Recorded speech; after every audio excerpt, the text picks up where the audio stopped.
젊은 여성입니다. 얼마 전 저희 시댁에서 재미난 일이 하나 있었는데 사연으로 올려보면 좋을 것 같아서 찾게 되었어요. 제게 철딱선이 없고 세상 물정 모르는 동서가 있었거든요. 그 친구 덕분에 짧은 기간 동안 얼마나 집안 분위기가 오르락내리락 했는지 몰라요. 다 큰 성인에게 본때를 보여줘 본 적은 없는데 저 또한 그 친구 덕분에 저답지 않은 모습을 여러 번 드러냈었습니다. 지금부터 불과 얼마 안 된 그날의 사연을 들려드릴게요. 저는 감히 남편 잘 만나 제2의 인생인 결혼을 성공했다고 자부할 수 있는 삶을 살고 있습니다. 근데 그렇다고 결혼 생활이 순탄치만은 않았어요. 이유는 바로 동서의 존재 때문이었어요. 남편에겐 남동생이 하나 있는데요. 제가 결혼하고 시동생이 1년 뒤에 결혼하게 되었거든요. 제겐 동서되는 그 친구는 굉장히 부잣집 딸이라서 시모가 유난히 좋아했습니다. 시댁 입장에서 부잣집 며느리가 들어오면 당연히 좋겠죠. 굳이 시모가 그걸 집어내지 않아도 저 또한 동서의 재력에 스스로 위축이 됐거든요. 그런데 그걸 시모가 굳이 저랑 비교를 하더라고요. 원래 어떤 관계든 비교를 하면 서로에게 상처가 되기 마련이잖아요. 시모가 꼭 그렇게 갈등 상황을 만들어버리니 집안 분위기에 나락이 찾아오는 거 아니겠어요? 일단 저희 친정이 그렇게 잘 살지 못하는데도 남편과 결혼을 할 수 있었던 건 남편이 저를 너무 많이 좋아해서 결혼을 밀어붙인 케이스였기 때문이었어요. 시부는 일이 많아서 결혼 인사 때 아니면 볼 일이 별로 없어 괜찮았거든요. 근데 시모는 주야장천 마주하니 저를 싫어하는 그 얼굴을 더 자주 봐야 했습니다. 시댁도 되게 잘 사는 집은 아니에요. 어쩌면 우리 친정이랑 비슷한 형편이라고 할 수도 있습니다. 그런데도 시모는 비범한 며느리가 좋나 보더라고요. 자기 배경이 너무 평범해서 잘난 집안을 원하는 것 같기도 했어요. 예를 들면 며느리 될 사람이 배경이 비범하든지 학벌이 비범하든지 직업이 비범하든지 이런 쪽으로 하나 정도는 뛰어나길 바랬습니다. 제가 결혼 인사 갔을 때도 대놓고 저런 걸 물어보셨으니 시모가 원하는 며느리상 정도는 꿰고 있어요. 근데 저는 시모가 좋아할 상이 아니었거든요. 이도저도 아니고 너무 평범한 사람이었다 보니 시모 마음에 들 수가 없었던 거죠. 솔직히 결혼 반대가 한 번 정도 있었습니다. 하지만 결국에 시모가 자기 의견을 양보한 이유는 제 남편이 장남이라서 분에 넘칠 만큼 아꼈기 때문이었죠. 사랑하는 자신의 첫째 아들이 저를 죽고 못 살 만큼 사랑한다고 하니까 어쩔 수 없이 결혼을 허락해 준 겁니다. 그래서 저는 처음부터 시모에게 예쁨 받지 못했어요. 시모는 자신에게 무언가 해줄 며느리를 원했는데 저는 그럴 능력이 안 되는 며느리였다 보니 제게 못마땅하다는 걸 늘 표현하고 다니셨죠. 결혼식 올리고 나서 저를 얼마나 못살게 굴었는지 몰라요. 시모는 차라리 이혼해도 좋으니 남편이 저를 버렸으면 좋겠다는 생각도 하는 것 같았습니다. 결혼 초에 저랑 남편 관계를 엄청 이간질했었거든요. 내가 분명 50만 원짜리 다육이 여기 뒀었는데 없어졌어. 새아기가 집에 올 때마다 여기 주변을 어슬렁거리는 것 같긴 하던데 걔가 집에 오고 난 후로 자꾸 뭐가 없어지는 것 같단 말이야. 또 시적이네. 내 아내 그럴 사람 아닌 거 내가 제일 잘 알거든. 제발 소설 좀 쓰지 마. 시모는 저런 식으로 안 되는 소리를 자주 짓거렸어요. 그래도 그나마 남편이 제 편에 서서 시모를 배척해줘서 제가 스트레스를 덜 받을 수 있었습니다. 어쨌든 시모는 시동생이 결혼한다는 말을 하기 전까지 저를 어떻게든 쫓아내려고 모함하면서 지냈습니다. 그것에 재미를 느끼고 있는 것 같기도 했죠. 나중에 동서가 결혼 인사를 오고 나서부터 저는 완전 시모 눈밖에 나버리게 되었는데요. 동서가 감히 넘볼 수 없을 정도의 부자인 걸 알고는 결혼하기 전부터 1등 며느리 취급을 하시더라고요. 맏며느리는 저인데도 동서가 집안의 유일한 며느리인 것처럼 대접해줬습니다. 며느리는 역시 이런 며느리를 들여야 돼. 네가 있으니까 벌써부터 집안이 화사하다. 너는 어쩜 이렇게 세련되게 생겼니? 사돈네가 딸 예쁜 거 알고 정말 귀하게 키웠나 보구나. 누구랑 다르게 곱게 자란 티가 팍팍 나네. 칭찬 그만하세요, 어머님. 듣기 부끄러워요. 저희 부모님은 저보고 너무 칠칠 맞다고 시댁 가서 미움받는 거 아닌가 걱정이신걸요? 시모도 시모지만 저는 동서를 처음 봤을 때 동서 역시 만만치 않은 여우라는 걸 느낄 수 있었어요.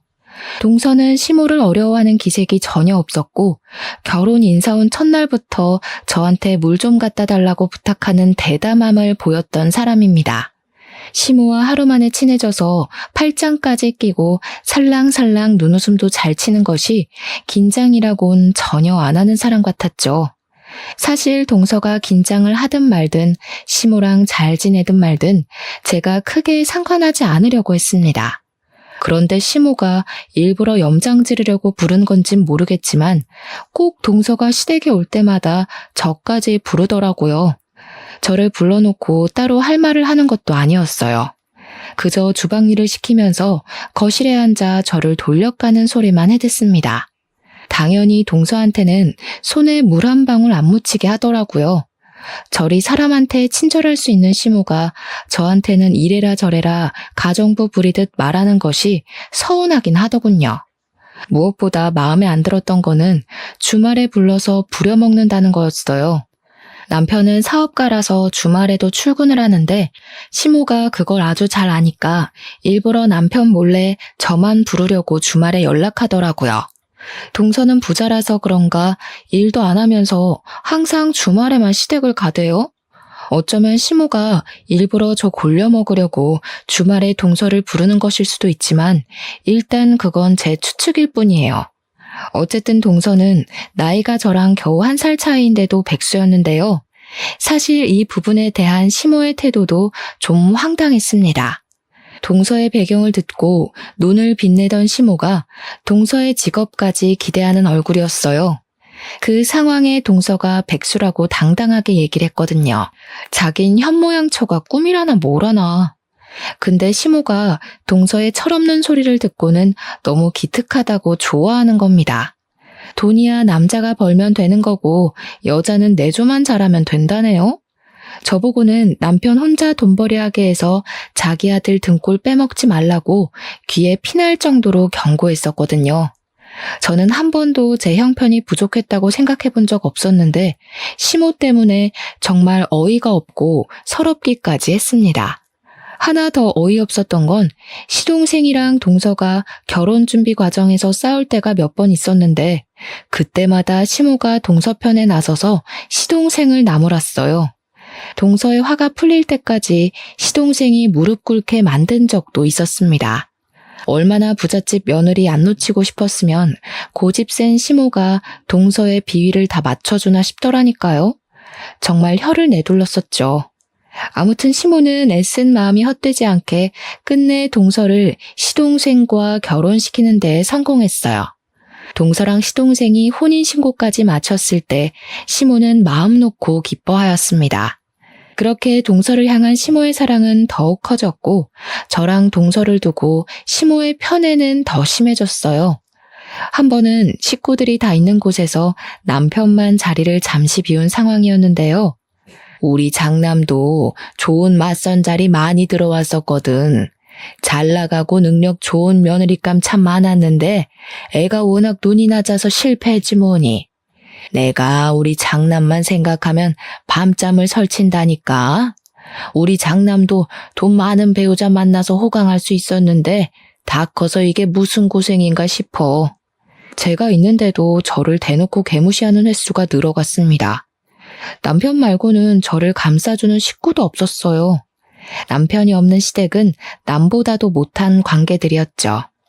아무튼 시모가 동서까지 있는 그 자리에서 저를 개무시했을 때 식구들은 그저 웃기만 했습니다. 다들 장난식으로만 그러지 말라고 말릴 뿐이었어요. 근데 저는 처음부터 시모에게 미움을 받고 시작한 결혼이었고 남편이 제 편이란 걸 너무 잘 알아서 무서울 건 없었어요. 서운한 거랑 두려운 건 다르잖아요. 그래서 제가 식구들 웃는 얼굴에 똑같이 웃음으로 화답하는 건 어렵지 않았습니다. 며느리 돈이 많이 좋으신가 보다. 그렇게 바란다고 어머님 돈 되는 것도 아닌데 굉장히 돈돈거리시네요. 그러다 기대만큼 안 해주면 서운하다고 삐치겠어요. 나중엔 자식 잘못 키웠다는 소리도 하시겠죠? 역시 어머님 같은 분들은 속이 훤히 보여서 웃겨요. 뭐야? 돈돈거려?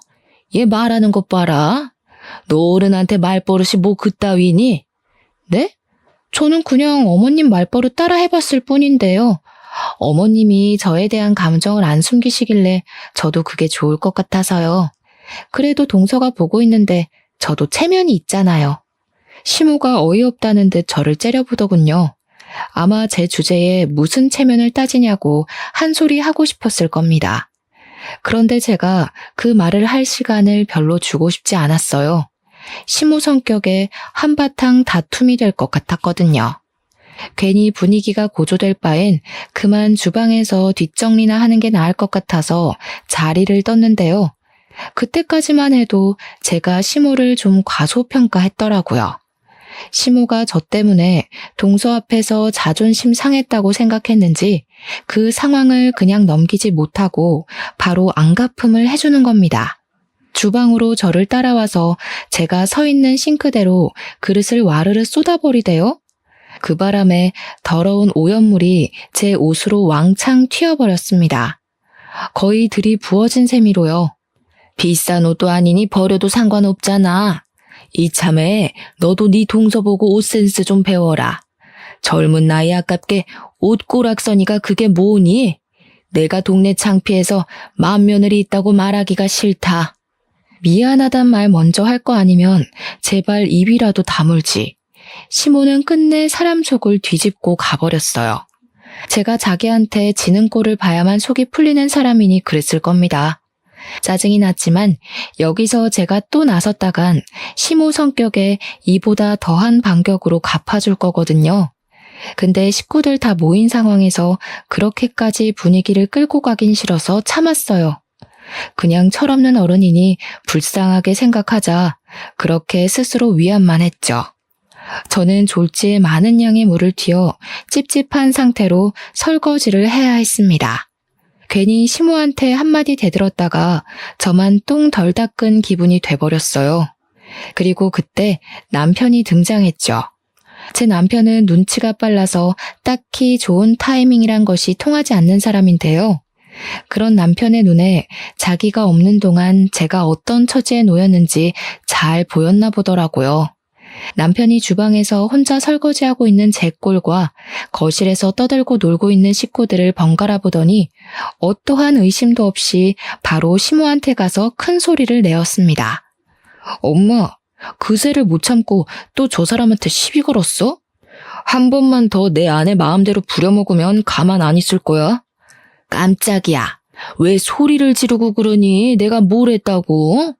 맏며느리가 돼서 시애미한테 함부로 짓거리는데 그럼 그걸 가만히 내버려둬야 했어? 제가 먼저 건방지게 말한 거 여기 있는 사람들 다 들었어. 시모는 주변 가족들을 가리키며 굉장히 억울해했습니다. 얄밉기로는 세계 최강이지 않나 싶었어요. 저희 집에 얄미운 사람은 시모 하나로 족한데 어찌 그런 사람이 하나 더 생겨버렸다는 걸 이날 확실하게 알게 되었는데요. 다른 식구들도 가만히 있는데 이제 막 식구가 된 동서가 갑자기 나서더라고요. 아주버님 진정하세요. 어머님 말씀 사실이에요. 솔직히 저도 형님 태도에 좀 놀라서 말려야 하나 싶었어요. 형님 말씀이 많이 무례하더라고요.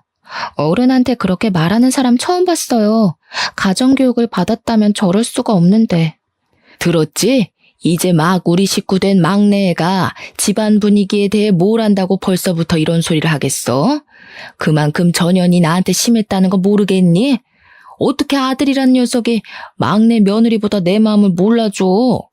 사람 바보 만드는 거 참 쉽다고 생각했습니다.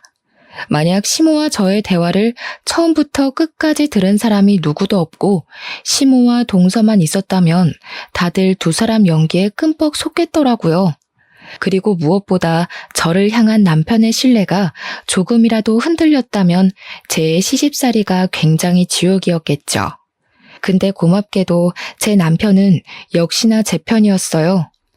동서와 시모의 뻔뻔한 태도를 보곤 바로 행동으로 답해주더라고요. 갑자기 저한테 오더니 제가 끼고 있는 고무장갑 벗겨서 그 고무장갑을 들고 가 동서한테 집어던지는 거 아니겠습니까? 가정교육 받았으면 잘 알겠네요. 그쪽이 내 아내보다 아랫사람이니까 설거지 같은 잡일은 먼저 하겠다고 나서는 게 예의예요. 퍼질러 앉아서 숟가락만 끄적이는 건 재수씨 친정이나 가서 하는 거고요. 어머, 너 지금 뭐 하는 짓이니? 얘가 입고 있는 옷이 얼마짜리인 줄 알기나 해? 어디서 세제 묻은 고무장갑을 들고 와서 난리야. 잘못한 건 네 마누라라니까 왜 엄한 곳에 화풀이 하는 거냐고. 정작 남편에게 욕먹은 동서는 가만히 있는데 시모가 되레 놀라서 동서를 챙기는 웃긴 모습 연출되었습니다. 그런데 더 어처구니 없었던 건 그 상황에서 누구도 남편과 제 손을 들어준 이들은 없었다는 거예요. 시부랑 시동생은 시모가 제게 먼저 시비를 걸어서 사태가 이렇게 되었다는 걸 알 텐데 끝까지 모른 체 하고 있더라고요. 심지어 동서 편을 들기 시작했습니다. 그럴 만도 했어요. 시부가 사업을 하는데 동서 집안의 도움을 좀 받았거든요. 동서가 오지랖 부려서 시부 사업을 개인적으로 도와준 걸로 알고 있습니다. 그러니까 시부도 결국 남편을 나무라는 쪽을 선택해버리더군요. 게다가 시동생은 당연히 자기 마누라가 우선인 사람이라 기대를 해선 안 될 사람이었어요. 그저 여자한테 눈이 먼 사춘기 청소년으로 치부해야 했습니다. 자기 여자 함부로 대했다고 남편을 째려보기만 했거든요. 그렇게 식구들이 돈에 정신 나가서 동서를 감싸는 꼴을 보자 남편은 더 화가 났어요. 남편도 시댁 식구들의 본색을 아니까 더 저를 믿고 제 편을 들어줬던 것 같아요. 남편은 그대로 저를 데리고 집을 나가려 했습니다. 근데 그때 시모가 찢어질 듯이 고함을 내질렀어요. 야, 어디가?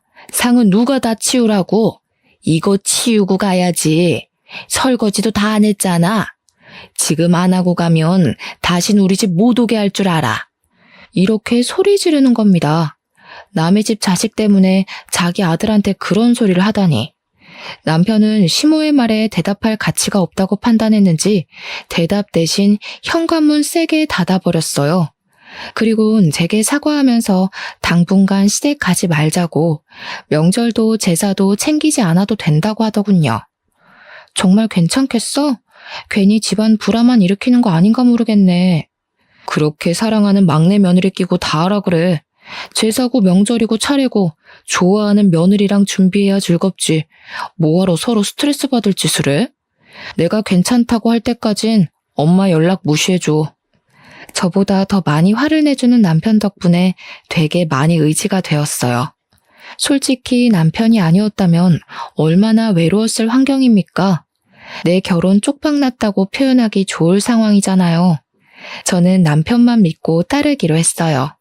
그래서 정말로 시모의 연락을 다 씹고 먼저 사과도 하지 않았죠. 그런데 역시나 시댁이란 건 남편이 천륜을 끊지 않은 이상 다시 맞닿을 수밖에 없는 인연이 아니겠습니까? 보니까 시모가 딱 그런 사람이더라고요. 아들 중에선 장남이 좋고 며느리 중에선 동서가 좋아서 둘 다 포기할 수 없는 사람이요. 그래서 제가 너무 미운 시모는 장남 때문이라도 저를 완전히 등지지 못하는 것 같았어요. 결국 우리 결혼을 허락해줬던 것처럼 이번에도 먼저 꼬리를 내리는 겁니다. 시모가 그날 다퉜던 일을 우리에게 먼저 사과해주는 덕에 저희의 냉전 관계가 마무리될 수 있었습니다. 그 뒤로 시모는 당분간 남편 때문이라도 제게 시비 거는 걸 좀 조심했어요. 저와 동서가 마주치는 일을 이전보다 잘 만들지 않았죠.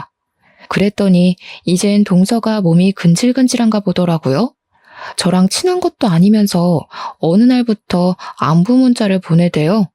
별로 답장해줄 필요성을 못 느껴서 못 받은 척 그냥 씹었더니 그 뒤로는 우리 집까지 찾아오는 거 아니겠습니까?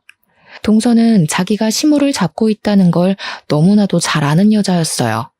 시댁에서 시모를 잡는 것이 실세가 될 수 있다고 생각하는 것도 같았습니다. 백수니까 심심한지 사람 골려먹을 궁리만 하나 보더라고요. 그동안은 같은 백수인 시모랑 저를 골려먹느라 재밌었겠죠. 그런데 시모가 잠깐 저 괴롭히는 걸 파업 중이라 자기는 따분한가 봐요. 느닷없이 시모의 심부름을 왔다면서 우리 집에 들이닥친 거 아니겠어요? 형님, 이런 궁상맞은 곳에 살고 계셨구나. 이러니까 어머님이 그렇게 무시하시죠. 솔직히 어머님도 별 볼 일 없는 곳에 살면서 왜 그렇게 형님을 깔보나 궁금했거든요. 근데 형님 사는 꼴 보니까 어머님이 그럴 만도 했네. 이런 데서 어떻게 살아요? 저 대사가 바로 우리 집을 처음 방문한 동서의 첫인사였습니다. 인사 멘트만 봐도 예의라고 눈꼽만큼도 없는 년이란 거 느껴지지 않나요? 동서는 우리 집을 들어오자마자 집을 둘러보더니 엄청 비웃더라고요. 당연히 기분 나빴죠. 근데 동서가 하는 모든 말은 다 기분 나쁜 것들이라 딱히 큰 타격은 없었어요. 그보다 다른 말이 좀 더 머릿속에 남았는데요. 저는 동서가 시모랑 쿵짝이 잘 맞는다고 생각했는데 아니었다는 것이 좀 의외더라고요. 동서가 그동안 자기 편하자고 시모를 이용했을 뿐이었단 걸 그날 처음 눈치챘습니다. 그것도 모르고 시모는 동서랑 대화가 너무 잘 맞는 것 같다고 동서를 엄청 어화둥둥했던 거였어요. 동서의 진짜 속마음을 알고 나서 둘 사이를 돌아보니까 참 재밌는 조합이더라고요. 그때부터 동서는 제 앞에서 시모에 대한 속마음을 굳이 숨기지 않았습니다. 저를 믿어서 그런 건 아니었고 제가 시모한테 미움받고 있는 입장이었으니 제가 아무리 무어라 짓거려도 시모가 제 말을 믿을 리 없다고 생각하는 것 같았어요. 그래서 그런가 갈수록 동서의 입술은 더 험해졌습니다. 저랑 둘만 있으면 거침없이 저와 시댁을 개무시해주더군요. 원래 그렇게 살아온 사람 같았어요. 그냥 자기보다 돈 없어 보인다 싶으면 무조건 다 창해 보더라고요. 심지어 자기 남편까지 아랫사람으로 보고 있더라니까요. 저한테 직접 얘기도 하더라고요. 자기는 시동생을 사랑해서 결혼한 게 아니라 개처럼 헌신을 잘해서라고 말이죠. 나는 내 곁에 개처럼 있어줄 사람이면 돼요. 괜히 비슷한 집안 만나서 피곤하게 며느리 노릇하고 사는 거 지겨워.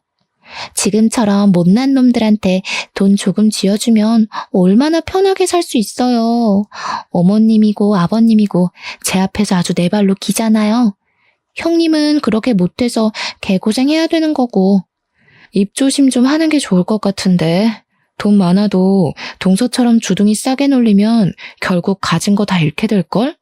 나중에 개망신 당할 일 생기면 어쩌려고 그렇게 허세를 부려. 뭐라고요? 허세는 형님이 부리고 있는 게 허세죠.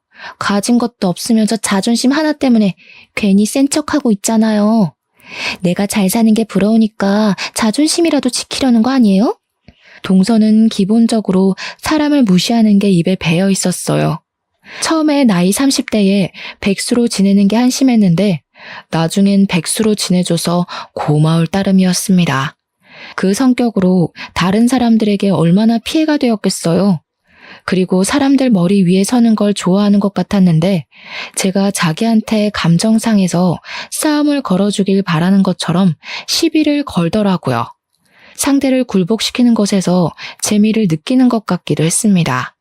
난 동서 돈보다 동서 머리통이 너무 부러워. 동서 그렇게 어린 나이 아닌데 인생 정말 편하게 사는 것 같거든. 솔직히 동서가 엄청 깡통머리라서 되게 민폐거든? 근데 동서는 주변 사람들 기분 눈치 못 채고 뻔뻔하게 밀고 나가잖아. 나 그게 너무 부럽더라.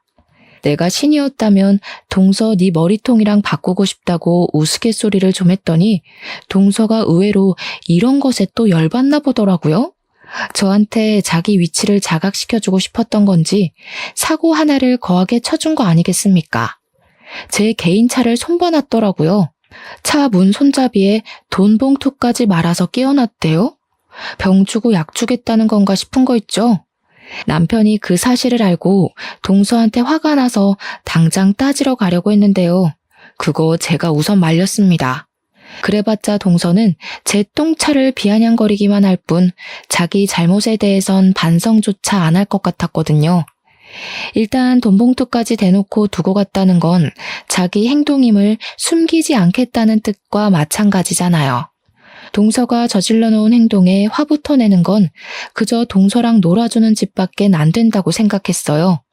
저는 동서가 제 차를 손괴하는 증거물만 우선 모아놓고서 때를 기다리기로 했습니다. 그리고 차 문제에 대해선 더 언급하지 않았어요. 혹시 시댁을 가서 동서를 마주치는 일이 있더라도 적당히 고분고분한 척 수그려 주었죠. 언젠가는 동서의 성격이 집안에 큰 화를 가져올 거라 생각했어요. 그 기간이 너무 오래 걸린다 싶으면 제가 일을 꾸미려고도 했습니다. 그런데 역시나 동서는 다른 사람들과 어울려 살 수 없는 성격인가 봐요. 그렇게 돈 없는 사람 무시하던 동서 성격이 결국 저희 집에 대단한 불씨를 퍼뜨렸는데요. 그날은 다름 아닌 시모가 집에서 개모임을 할 때였습니다. 시모는 어김없이 저를 잡일시키려고 며칠 전부터 제게 연락해 시댁으로 대기를 시켜놨어요. 시모랑 동서한테 여전히 감정상해 있던 남편이 뭐하러 개모임까지 챙기냐고 시댁에 가지 말라고 했으나 동서의 약점을 잡으려면 동서 꼴을 좀 더 지켜봐야 했어요.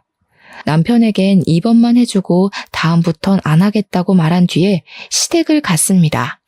일단 시모에게 안 하겠다는 말을 미리 못했기 때문에 마지막이다라고 생각하고 하려 했던 마음도 있어요. 그렇게 좀 일찍 도착한 시댁엔 동서도 와 있었어요. 동서는 결혼하고 나서 집에서 개모임하는 시모를 처음 보는 날이었습니다. 시모가 동서를 친구분들에게 자랑하고 싶었는지 일부러 개모임하는 날 동서까지 부른 것 같더라고요. 대신 일은 시키지 않았어요. 시모는 역시 동서가 음식하는 데에 손도 못 대게 했고 저한테만 이것저것 명령이 많았습니다. 그래도 남편 때문에 한동안 제게 말 거는 걸 조심하더니 개모임 하는 그날은 시모가 유독 들떠서 조심성이 없어진 것 같았어요. 그건 동서의 존재 때문이었을 겁니다. 시모 성격에 부잣집 며느리 들어왔다고 친구들한테 엄청 자랑했을 거거든요. 아니나 다를까. 동서는 제게 시모를 욕했던 모습은 감쪽같이 숨기고서 또다시 시모 홀리는 구미호가 되어 있었습니다. 시모에게 애교를 잔뜩 부리면서 자신의 위치가 이게 당연하다는 듯 앉아서 TV 보고 시모랑 말동무하며 놀기만 하더군요. 또 시모 기죽지 말라고 개모임 때 입을 옷도 준비를 해준 것 같았어요. 내가 좋은 며느리 뒀더니 친구들 만나는데 이런 선물도 다 받아보네. 이래서 집에 누가 들어오느냐에 따라 사람 기분이 달라진다니까. 어쩜 이렇게 기특한 생각을 했을까. 시모랑 동서는 꼭 제 주변에 와서 그렇게 떠들어댔습니다. 예전에는 그저 둘 사이가 좀 꼴사나웠는데 이번에는 제가 동서의 진짜 속마음을 알고 있을 때라 그런지 시모가 동서한테 제대로 이용당하고 있는 걸로만 보이더라고요. 저 둘의 속마음이 서로한테 들통나면 어떻게 될지가 궁금해서 그냥 웃기기만 했어요. 그렇게 개모임이 시작되었고 예상했던 대로 시모가 개모임 사람들에게 동서를 자랑하기 시작했습니다. 저는 며느리가 되고서 한 번도 들어본 적 없는 시모의 낯간지러운 말들이었죠. 내가 아끼는 막내 며느리잖아. 얼마나 싹싹하고 귀여운지 몰라. 오늘 자기들 만난다고 며느리가 옷도 사줬어. 내가 요즘 막내 며느리 보는 맛에 산다니까. 너희들 알지? 나 며느리 복 없는 줄 알고 엄청 스트레스 받았던 거. 제가 주방에서 뻔히 듣고 있다는 것을 알면서도 시모는 말을 가리지 않고 했습니다.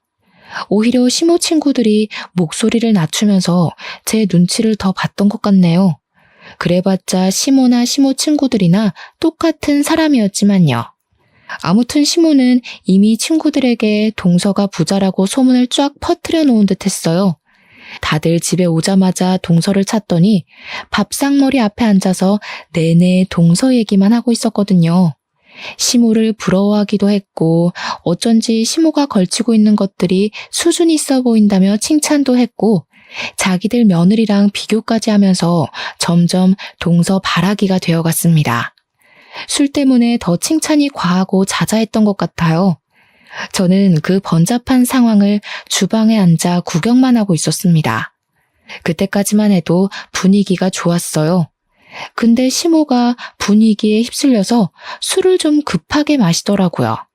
몇 잔하고 기분이 너무 좋았는지 계속 동서의 심기를 불편하게 건드리는 겁니다. 아니, 얘가 너무 착해서 그렇게 막 퍼다 준다니까. 내가 따로 말 안 해도 알아서 갖다 바쳐. 아무래도 내가 전생에 나라를 구한 게 아닌가 싶어. 어디서 이렇게 복덩이가 들어왔는지 모르겠네. 자기들도 우리 애한테 잘 보여도 혹시 알아? 뭐 하나 얻어갈 수 있을지. 아줌마들은 시모의 말에 깔깔 웃으면서 며느리가 지갑이냐며 부러워했습니다.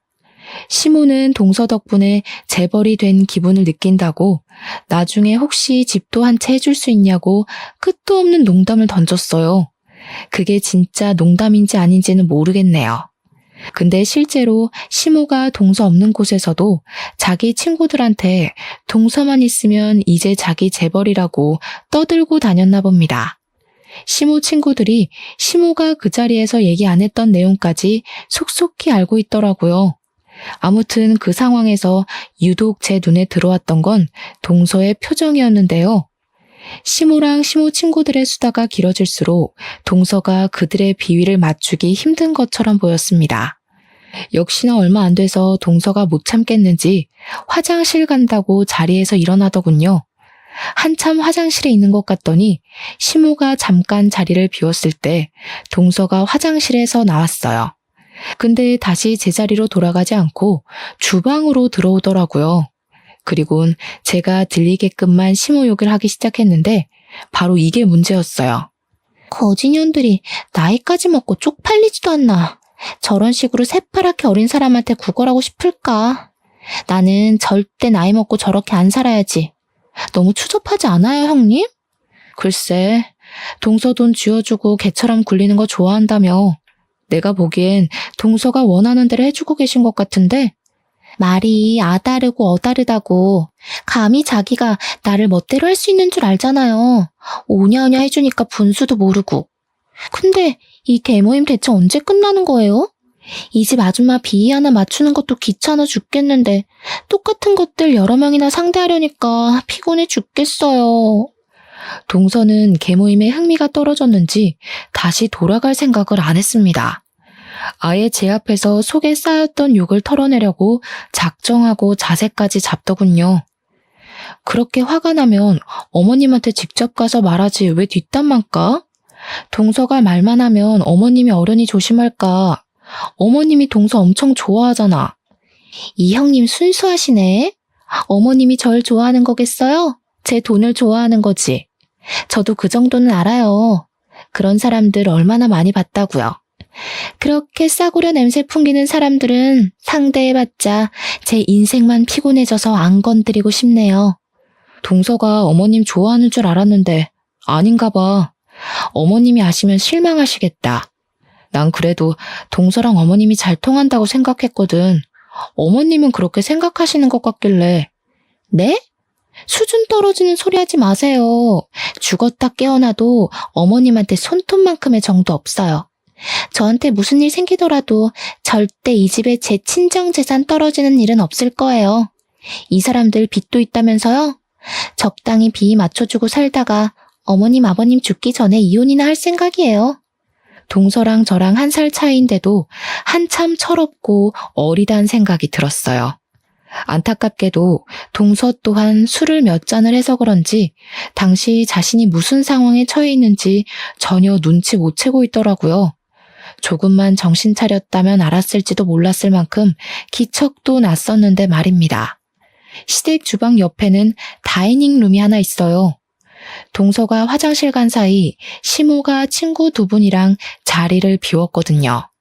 하필 그곳을 구경한다고 들어가 있었어요.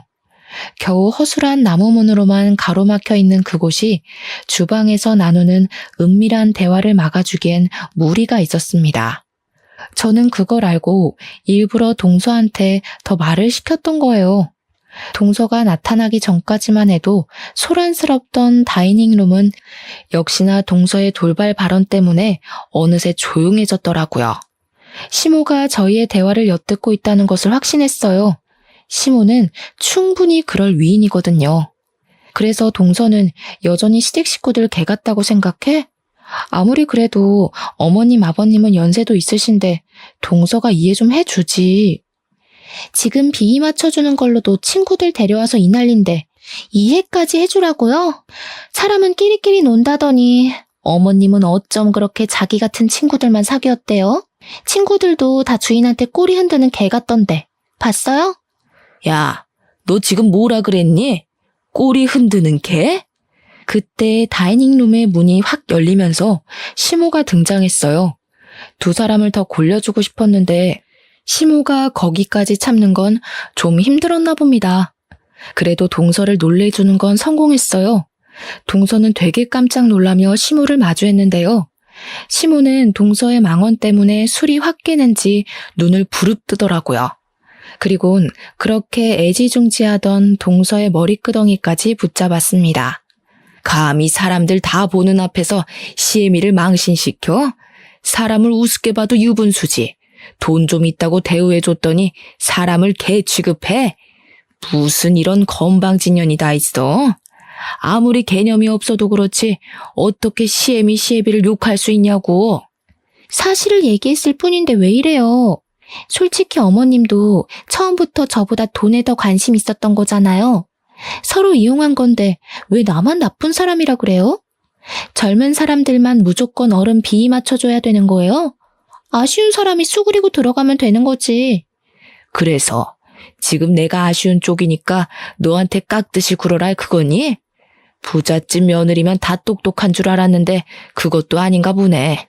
내가 제일 싫어하는 게 너 같은 무식한 며느리야. 시애미를 집 발 아래로 보는 며느리를 뭐가 좋다고 끼고 살겠어? 당장 내 아들이랑 이혼해. 그놈의 자존심 좀 고치세요. 그런다고 없는 돈이 굴러와요? 친구들한테 개망신 당할 게 뭐 있다고 이렇게까지 하세요? 친구들이랑 어머님 비렁뱅이인 거 사실이잖아요. 괜히 자존심 상하니까 저한테 성질내는 거 아니에요?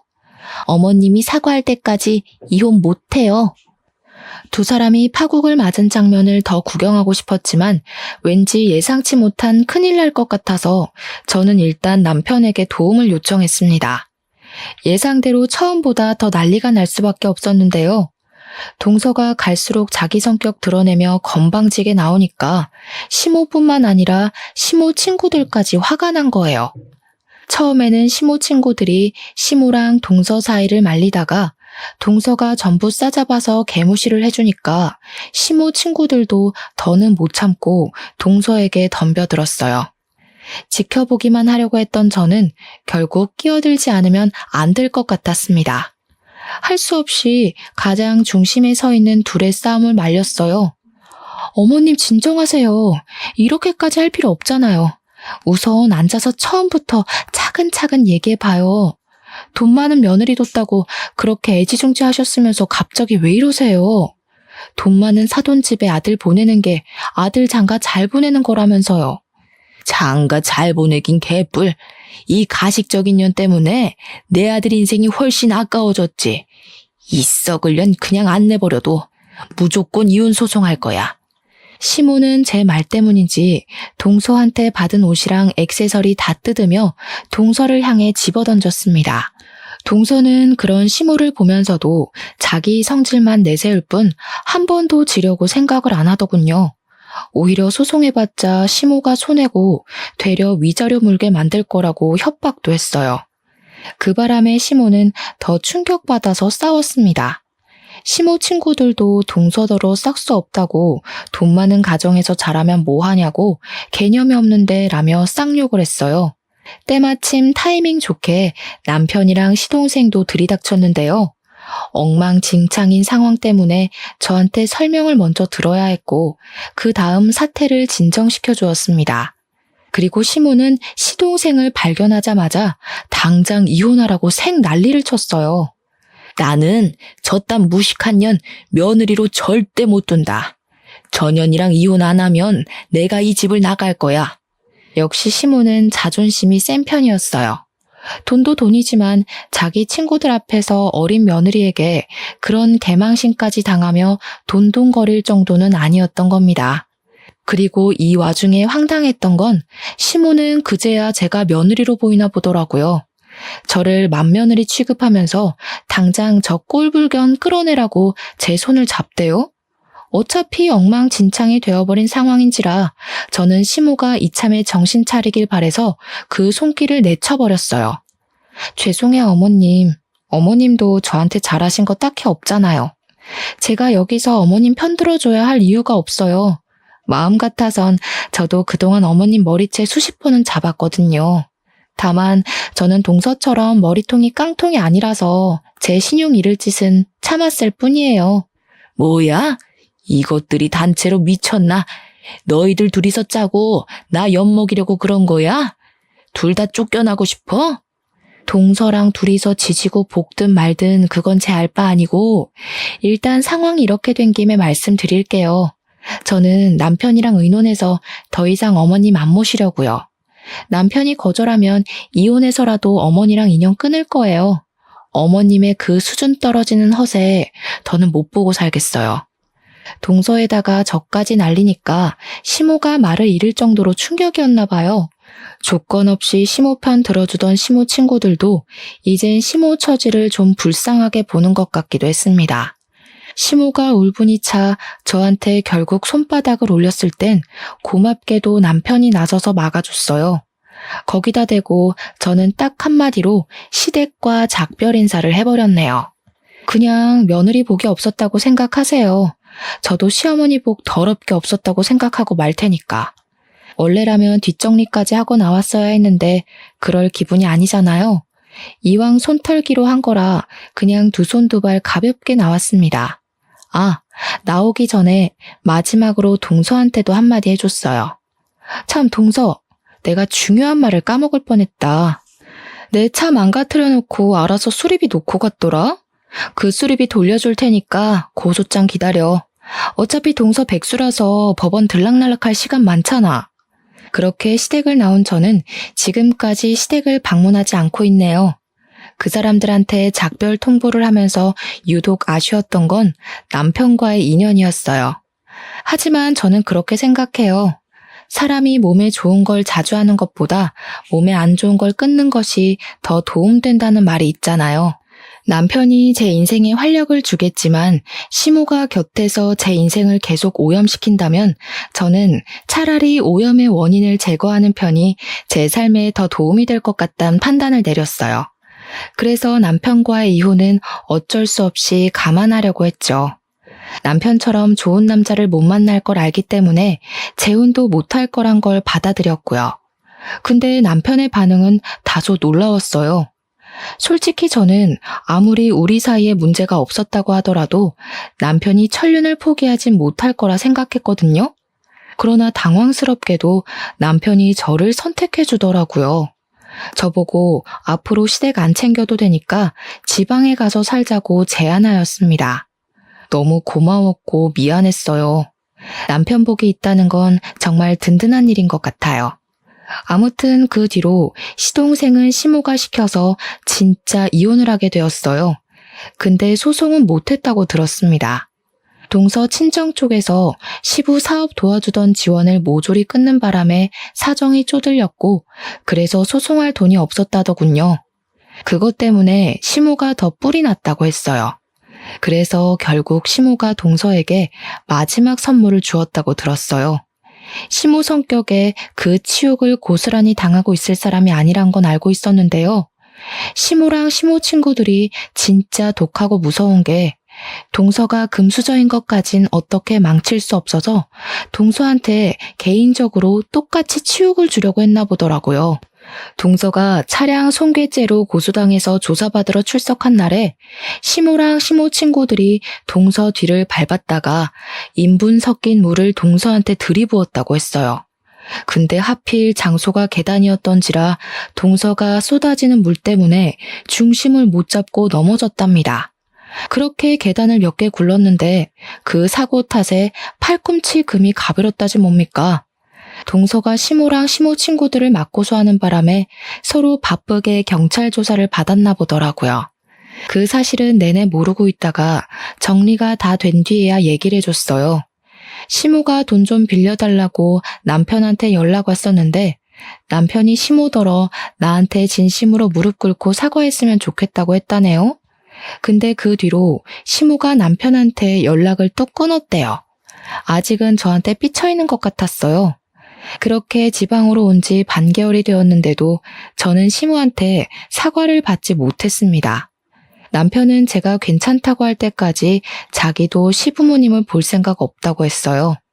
남편 또한 시부모님의 실망스러운 모습을 많이 봤다고 하더라고요. 이런 상황에서 안심을 하면 안 되는 줄 알지만 그래도 남편과 이혼하지 않고 나름 현명하게 시댁과의 관계를 정리할 수 있어서 좀 다행이라 생각했어요. 시모가 언제 정신을 차릴지는 모르겠지만 시모가 사과한다고 해도 제가 그 용서를 과연 믿을 수 있을지도 모르겠네요. 앞으로 제 결혼 생활이 지금처럼 무탈하길 바랄 뿐입니다. 사연은 여기까지예요. 들어주신 청취자분들 정말 감사드려요. 항상 건강하세요.